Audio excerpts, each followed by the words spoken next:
بسم اللہ الرحمن الرحیم نحمدہ ونصلی ونسلم علی رسولہ الکریم اما بعد وکلہم یتقلبون فی مشیتہ بین فضلہ وعدلہ۔ متن عقیدہ طحاویہ، عقیدہ نمبر 25، سبق نمبر 30۔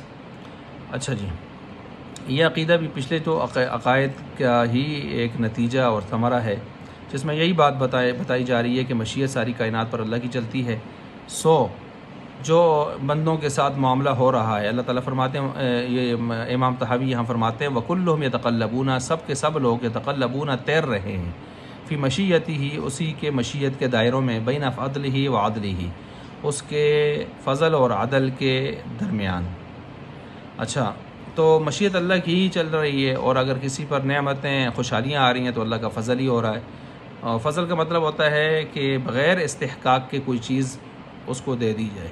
کوئی جتنی نعمتیں و برکات آ رہی ہیں، یہ نہیں انسان کوئی اپنا کمال ہے اس کا تو اس کو مل رہی ہے، نہیں، بلکہ اللہ کا خاص فضل ہے جو اس پر متوجہ ہو رہا ہے۔ ھذا من فضل ربی۔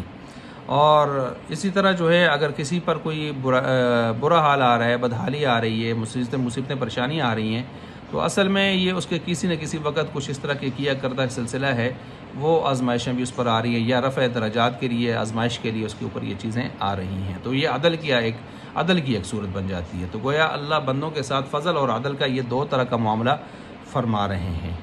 اچھا، اسی بات کو بیان کرنے کے لیے هو الذی خلقکم فمنکم کافر ومنکم مؤمن، اس اللہ نے تمہیں پیدا کیے اور تم میں سے بعض کافر بعض مومن، ٹھیک ہے۔ اب یہ ایمان دینا اس کا فضل ہے، جس کو ایمان مل گیا مومن ہو گیا، اور اگر کافر ہے تو کافر بنانا اس کا عدل ہے، ٹھیک ہے۔ کافر بنا برا حال، چونکہ کفر جو ہے برا حال ہے، تو یہ اس اللہ کے کیا عدل ہے۔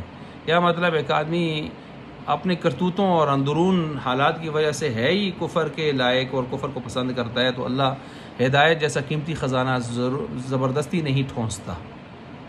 اگر ایسے ہوتا تو آپ علیہ السلام چاہ رہے تھے، آنسو بھی آپ کے بہہ رہے تھے ابو طالب کے لیے، بیٹے کے لیے نوح علیہ السلام کا، والد کے لیے ابراہیم علیہ السلام کا، تو ہو جاتا۔ لیکن جب انبیاء کے آنسو بھی بہے، لیکن چونکہ وہ خود مخاطبین ایمان اور ہدایت کو نہیں چاہتے تھے، تو اللہ نے جو بے طلب لوگ ہیں ان کو اتنا قیمتی خزانہ نہیں عنایت فرماتے، یہ اللہ کا اصول ہے۔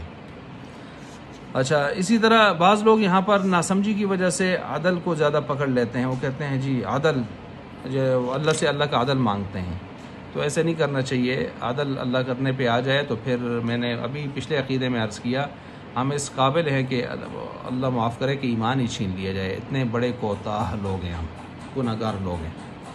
آپ علیہ السلام نے فرمایا اللہ سے اللہ کا فضل مانگا کرو۔ صحابہ نے پوچھا آپ کا معاملہ بھی فضل کا ہے؟ فرمایا ہاں، میرا معاملہ بھی فضل کا ہے۔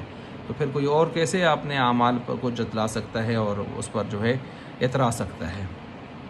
تو گویا خلاصہ یہی نکلا، نیک اعمال بہانہ ہے جنت میں جانے کا، اصل سبب اور علت نہیں ہے۔